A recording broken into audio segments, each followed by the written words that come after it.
আমরা এমন একটা দেশের ভিতরে বসবাস করতেছি, সত্য কথা বলতে কেউ যদি সত্য কথা বলে তাহলে তার বেঁচে থাকা বড় অসম্ভব হয়ে যায়। এই জন্য দেশের ভিতরে সত্য কথা বলা যায় না।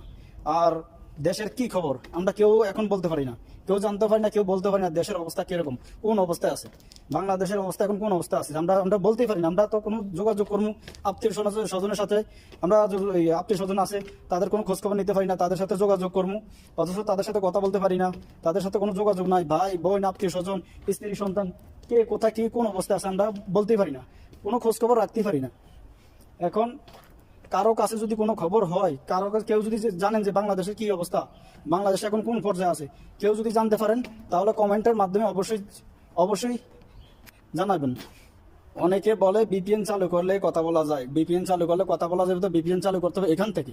কিন্তু বাংলাদেশের থেকে নেট বন্ধ করে দেওয়া হয়েছে, বাংলাদেশের থেকে নেট বন্ধ করে দেওয়া হয়েছে, কিন্তু বাংলাদেশের থেকে কিভাবে কথা বলবে?